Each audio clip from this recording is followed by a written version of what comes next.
बिस्मिल्लाहिर्रहमानिर्रहीम। आइए,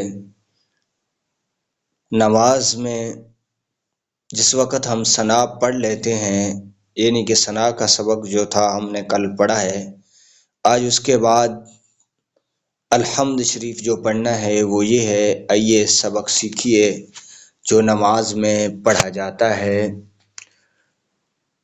अल्हम्दुलिल्लाहि रब्बिल आलमीन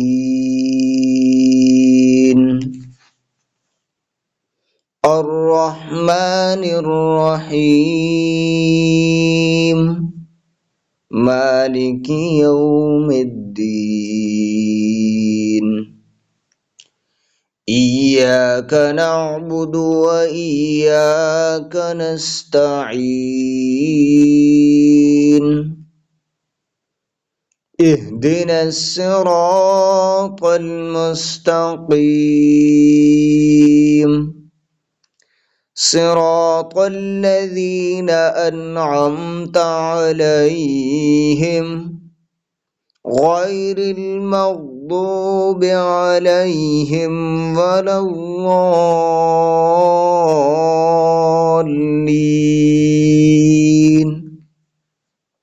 आइए इसको दोबारा दोहरा रहे हैं। अल्हम्दुलिल्लाहि रब्बिल आलमीन अर्रहमानिर रहीम मालिकी यौमिद्दीन इय्याका नअबुदु व इय्याका नस्तईन इहदिनस सिरातल मुस्तकीम सिरातल लज़ीना अन्अमता अलैहिम गैरिल मग़दूबि अलैहिम वलद्दाल्लीन। आमीन। इंशाअल्लाह ये सबक मुकम्मल हो गया। इससे आगे कल इंशाअल्लाह इसको मुकम्मल करेंगे।